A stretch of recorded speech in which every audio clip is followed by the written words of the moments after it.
Tēnā koutou, tēnā koutou, tēnā koutou katoa. No mai, haere mai, and greetings all. My name is Cheryl Adamson, and I'm the General Manager of the Parnell Business Association. Welcome to another episode of Eco Bites, short and sharp topical conversations in the eco space, 8 to 10 questions, one presenter, and we release it monthly. We always love to feature Parnell Business, and I'm thrilled to welcome today's presenter, Peter Sewell from Rubix.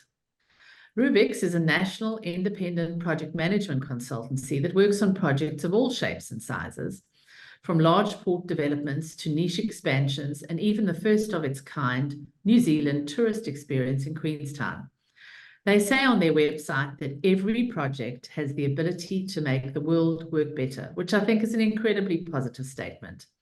So I can understand how our guest, Peter Sewell, as the National Sustainability Lead, can unlock his passion in this role. So I would now like to hand over to Josephine Rodkin-Binks, who's a board member of the Parnell Business Association and our sustainability champion, to formally introduce and interview Peter. Over to you, Joey. Oh, kia ora. Thank you, Cheryl. So Josephine Tokuingawa, I'm absolutely delighted to introduce Peter Sewell to you today, who's National Sustainability Lead at Rubix, and as Cheryl says, who's based in Parnell. So with a 20-year career spanning project management and business leadership, Peter joined Rubix as director in 2006. He's helped create a culture where people and projects can thrive, keeping a focus on a sustainable approach. He's successfully overseen and managed a wide array of client projects in both public and private sectors. He's passionate about positive environmental outcomes, driving the Rubix Parnell office to obtain carbon zero certification in 2018, and then taking a step up to climate positive in 2023. Since 2008, Peter has been a Green Star accredited professional with a wealth of experience delivering sustainable projects. He's well positioned to advise clients on sustainability matters, helping them navigate their options in a rapidly changing global context. In 2023, last year, Peter became National Sustainability Lead at Rubix, with the intention of driving more rapid change within Rubix itself, the building sector, and influencing New Zealand's journey towards decarbonisation and implementation of more renewable energy sources. So kia ora and welcome, Peter. First, tell us a little bit more about who Rubix are, and then a bit about your role and yourself at Rubix. Yeah, thank you. So Rubix, as been mentioned, we're a project management company. We are actually a nationwide company, so our Parnell office is our largest, but we have 6 other offices across New Zealand. We've got a workforce of over 70 people, and we deliver building and infrastructure projects right across New Zealand, ranging from the smallest school upgrade project through to whole new sort of subdivisions and large health projects, that kind of thing. So a very broad range for both public and private sector. We'd started from small beginnings with several companies around the Motu that merged to become Rubix about 4 years ago, and continue to grow from there. Excellent. And a little bit about your role now at Rubix? Yeah, so my role, well, I've been with the business since 2006, as you mentioned. At that time, I was very much working in a hands-on role, delivering projects, doing what we do as our core business. And over time, I just graduated up through to a more senior role, and last year moved. Well, I'd been a project director, I'd been the Auckland Regional Manager, but last year took on the role of National Sustainability Lead. And that really reflected our desire as a company to firstly make sure that our own business is run as sustainably as it can be, but also to seek out opportunities to work on sustainable projects and to influence our clients to try and deliver their visions in a more sustainable and holistic way. Oh, great. And I think it was about 7 or 8 years ago when we first met, when you embarked on the carbon zero journey. And more recently, you've stepped up to climate positive. So welcome to the climate positive far now. But tell us a bit about the motivation of stepping up to climate positive. Yeah, so we'd done a lot of work when we first got our carbon zero certification. We've gone through that process of measuring our carbon footprint and understanding what drives that, committing to an emissions reduction plan, and offsetting those parts of our footprint that we couldn't reduce. And having done that and really understood that, we felt it was time to take the next step, challenge ourselves a little more. So we looked at the climate positive scheme and realised that would be a great fit for us because it builds on that good work that we've done, with the carbon zero certification. But it requires you to go that little bit further to offset a little bit more, to make an impact contribution to an organisation that's out there doing good. And we were really pleased that aligned with some of the work we were already doing. For example, we were already putting in volunteer time, and some financial contributions to some community organisations, and Climate Positive sort of put a framework around that and allowed us to recognise that in the process. So we're supporting Wanaka down in the South Island. They're an organisation that's looking to accelerate change in the freshwater sort of biodiversity space, doing some fantastic work down there. So we support them financially as well as with some volunteer time, and professionally we've helped them with some of their catchment planning work. And here in Auckland, we're supporting Matuku Link, who are an organisation based in West Auckland, looking to, again, in that biodiversity sort of regeneration space. They're working in wetlands and planting in West Auckland. So really pleased to support them as part of that climate positive framework. Yeah, and it is really rewarding helping with those projects because they thrive just on volunteers usually. So it's great having targets around that impact contribution piece in particular. So, and I think the other thing that really drove us to take the next step, if we felt if we want to have what can sometimes be difficult conversations with our clients about their sustainability goals, we needed to be as credible as we could be, in their eyes.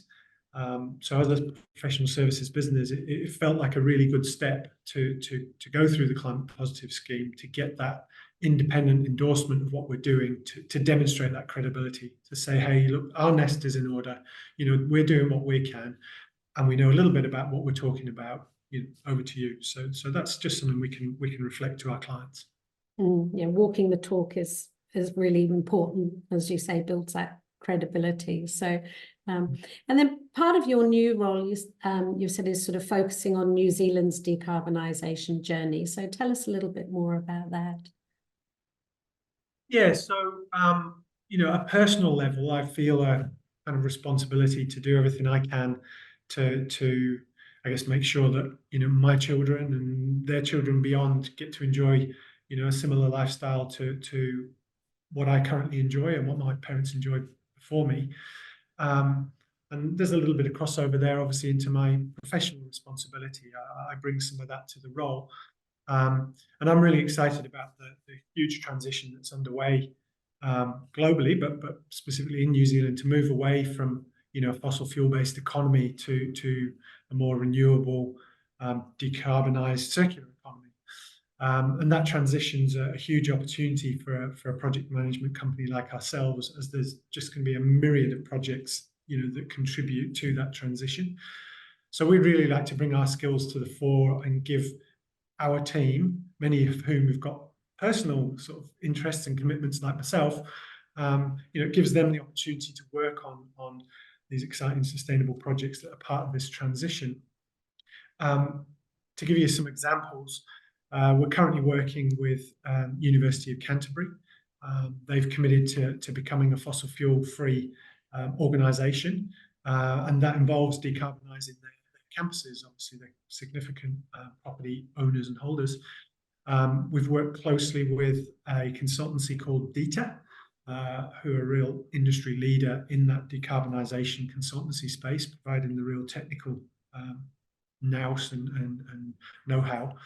We've worked with them to identify the best options for UC to decarbonise, and that involves things like replacing coal-fired boilers with heat pump options, and once we've been through that and got the client on board, then we implement those projects. And at the same time, we're taking the opportunity with our clients, or with that client in particular, to look at building performance issues, energy and efficiency initiatives, and the wider sort of web of things that can contribute to minimising ongoing energy and costs for that client. So that's a typical sort of decarbonisation project. There's huge numbers of clients across New Zealand with that hold building assets that would benefit from a similar approach. And that kind of decarbonisation, coupled with an increase in renewable energy projects, solar, wind, hydro, to ensure there's enough power to meet the increase in demand, is really important too. So we're working on some solar projects from large to small, and a great example there is at Kowhai Park in Christchurch, next to Christchurch Airport, where we have a role on that solar farm project. It's going to be one of the largest in New Zealand, and the solar energy that project produces, is intended to create a platform for a range of other green energies, including the likes of possible green hydrogen, that kind of thing. So yeah, those are examples of projects we've moved into, and more the type of work that we think is incredibly important to kick that transition along. And if in a project you've presented some good environmental positive outcomes for that project, but that project owner doesn't want to sort of listen to your advice, does that keep you awake at night? Is that something that, how do you overcome that? Yeah, look, there's no easy answer to that, and yes, that is an absolute source of frustration, because there's cost is always a driver. The economy that we're working in, the drivers that measure success, a lot of it comes back to cost, and as much as I'd like to claim that sustainable projects don't cost more upfront, generally they do. To be sustainable, usually you're having to put a little bit more capital cost in upfront in the hope of recovering some of that later on, maybe through lower life cycle costs and lower operating costs. But at the end of the day, clients have to have that extra capital up front to be able to make that sustainable investment in the first place. And that is a constant challenge, and I think that's probably one of the biggest reasons why New Zealand, and probably globally, we haven't done more in the building and construction space, because the economics of getting building and development projects to stack up, they're challenging at the best of times. To add an upfront premium cost for sustainability can be a real challenge. It's more easily overcome if the client is going to hold an asset longer term, because they then get to reap the potential benefits of lower operating costs and lower life cycle costs. But if you're trying to convince a developer, as an example, who is going to develop a project to sell it, obviously to make profit, they don't necessarily get to see the benefits of those long-term savings. So that's a challenge, and yes, it does keep me awake at night sometimes. Yeah. Yeah. I mean, one of the things, obviously, for us to achieve our Paris goals, we've got to lock in now low carbon buildings and infrastructure. Otherwise, we're locking in a very high cost of carbon further down the line. So yeah, it's often that upfront cost is people are blinkered in that as being a barrier rather than considering the the longer term. So Yeah, I can understand why that might be one of the largest sort of issues that holds people back. So I think it is worth noting, just before we move on to another question, that the market is starting to respond. Though we're seeing the banks, for instance, having a suite of green loan options with low interest rates to try and to help overcome those financial hurdles. And the more of those kind of initiatives that are there to reduce that capital hurdle, the more likely we are to be able to encourage our clients to make that sensible decision up front. Yeah, the more incentives and carrots we can dangle, the better. What organisation would you say is really sort of addressing sustainability really well, and why? Before I talk about organisation, I will just take the chance to acknowledge Rod Oram, who has been really influential in our space, building space for many years, who unfortunately died this week. But he was a superb business and climate journalist and political commentator, and someone I think played a really key role in raising the profile of some of these issues. Very sad to see him passing this week, but that wasn't what you asked. I just took that opportunity. Internationally, I think there are some really inspiring organizations like Patagonia, the clothing wear, who have sustainability absolutely baked into their DNA. And they're generating significant amounts of revenue to plow back into environmental causes, that kind of thing. I think they're a real source of inspiration. Closer to home, and specifically in our sector, the organisation that I think is doing great work is the New Zealand Green Building Council. They're an organisation that were created by the building construction sector to advocate, and lead efforts to transform the built environment. So for those that are not familiar with our sector, the Green Building Council runs the schemes for Green Star certification. So if you wanted to build, what can be considered a sustainable building, you can use one of their schemes to run the checks and balances, if you like, on the design and the construction. So they Homestar, Neighbours, Green Star, these kind of schemes, really important in our landscape. And NZGBC also provides resources to lobby, to advocate, to pull members together and try and build on that sort of collective energy, in this space, involving companies like ours, other project management companies, architects, engineers, builders, contractors, all those kind of key players in our industry. So they're doing great work, and we certainly support them in that. Oh, thank you. And absolutely spot on to acknowledge Rod. So thank you for that. Two great examples. Love Patagonia. Agree. Absolutely. Been leaders from very early on. And New Zealand Green Building Council doing some awesome work and giving out a lot of advice for people. Not sure where to go.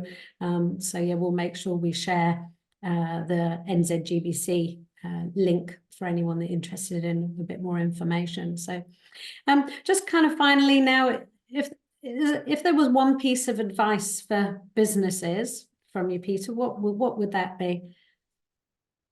I've got lots of advice, but I'll try and narrow it down. I think the key thing for me is try and build on the collective energy that you have around you. The sustainability journey can feel a bit lonely sometimes, and some of the issues definitely feel overwhelming at times. There's lots of doom and gloom sort of news out there, and for good reason. I think we're really up against it.